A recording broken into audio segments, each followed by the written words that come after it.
Assalamualaikum warahmatullahi wabarakatuh. Perkenalkan, nama saya Akbar Barokah. NIM saya M1D1200004.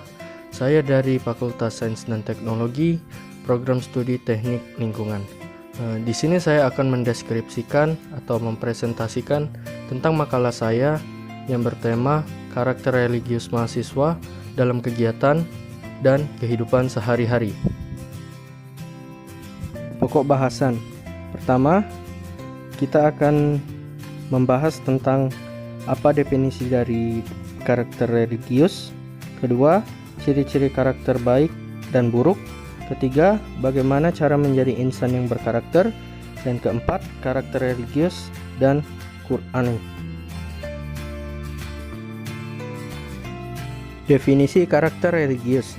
Karakter religius adalah suatu penghayatan ajaran agama yang dianut dan telah melekat pada diri seseorang dan memunculkan sikap atau perilaku dalam kehidupan sehari-hari, baik dalam bersikap maupun bertindak, yang dapat membedakan dengan karakter orang lain. Ciri-ciri karakter baik dan buruk. Ciri-ciri karakter baik. Yang pertama, afiliasi tinggi. Maksudnya, anak ini mudah menerima orang lain menjadi sahabat. Ia juga sangat toleran terhadap orang lain dan bisa diajak bekerja sama. Oleh karena itulah, ia punya banyak teman dan disukai teman-temannya. Yang kedua, ada power tinggi. Maksudnya, anak tipe ini cenderung menguasai teman-temannya tapi dengan sikap positif. Artinya, ia mampu menjadi pemimpin untuk teman-temannya. Anak tipe ini juga mampu mengambil inisiatif sendiri, sehingga menjadi panutan bagi teman-temannya. Yang ketiga, ada asserter. Maksudnya, anak ini biasanya lugas, tegas, dan tidak banyak bicara. Ia mempunyai keseimbangan yang cukup baik antara kepentingan sendiri dan kepentingan orang lain. Selain itu, ia juga mudah diterima oleh lingkungannya. Yang keempat dan terakhir adalah adventure. Anak ini biasanya menyukai petualangan, meski tidak selalu ke alam. Artinya, anak tipe ini selalu ingin mencoba hal-hal yang baru. Berikutnya, ciri-ciri karakter buruk. Yang pertama, nakal. Anak ini biasanya selalu membuat ulah yang memancing kemarahan, terutama kepada orang tua. Hal ini seringkali terjadi secara alami dan muncul karena sikap orang-orang yang ada di sekelilingnya, terutama orang tua. Kedua, ada tidak teratur.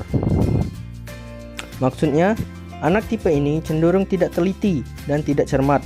Hal ini kadang-kadang tidak disadarinya, meski diingatkan seringkali masih melakukan kesalahan yang sama. Ketiga, penguasa. Maksudnya, anak tipe ini cenderung menguasai teman-temannya dan suka mengintimidasi orang lain. Ia berharap orang lain harus tunduk dan patuh padanya. Keempat dan terakhir, pembangkang. Anak tipe ini sangat bangga jika memiliki perbedaan dengan orang lain. Ia ingin tampil beda, sehingga ketika diminta melakukan sesuatu yang sama dengan orang lain, ia selalu membangkang. Cara menjadi insan yang berkarakter.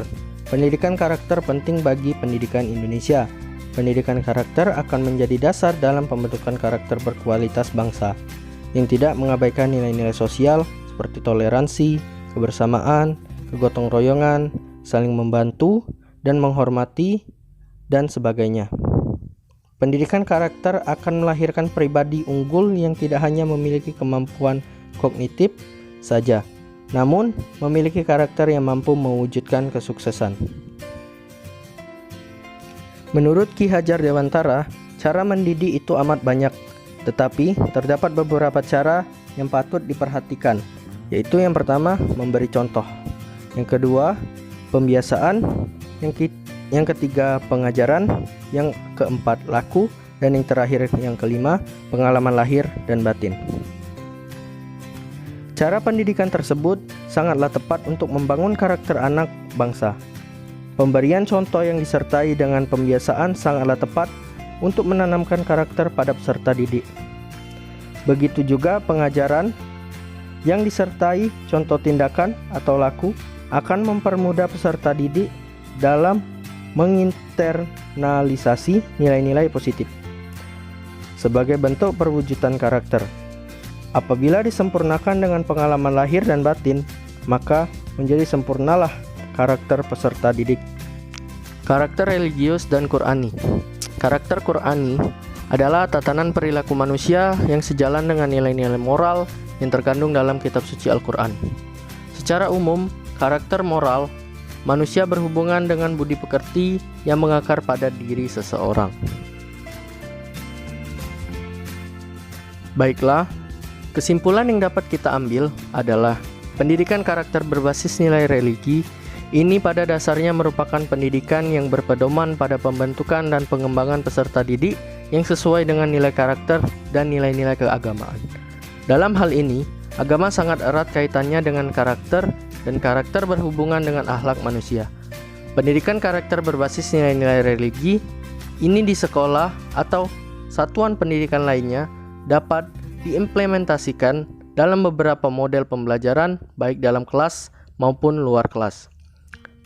Pendidikan dengan basis ini dapat dengan melalui pendidikan agama, akan tetapi perlu diketahui bahwa belajar pendidikan agama di sini bukan hanya belajar saja untuk memperoleh nilai, melainkan belajar dengan menumbuhkan dan mengimplementasikan dalam kehidupan sehari-hari.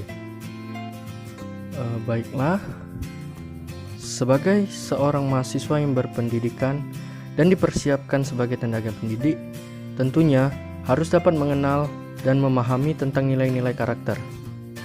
Tidak hanya itu, akan tetapi sebagai calon tenaga pendidik juga harus dapat memaknai dan melaksanakan nilai-nilai karakter tersebut dalam diri, sehingga akan diperoleh dan lahir tenaga pendidik yang beriman, bertakwa, bernilai karakter, bermoral, dan bermartabat sesuai dengan ideologi bangsa Indonesia, yakni Pancasila. Baiklah, sekian video presentasi dari saya. Apabila ada salah kata, saya mohon maaf. Terima kasih. Wassalamualaikum warahmatullahi wabarakatuh.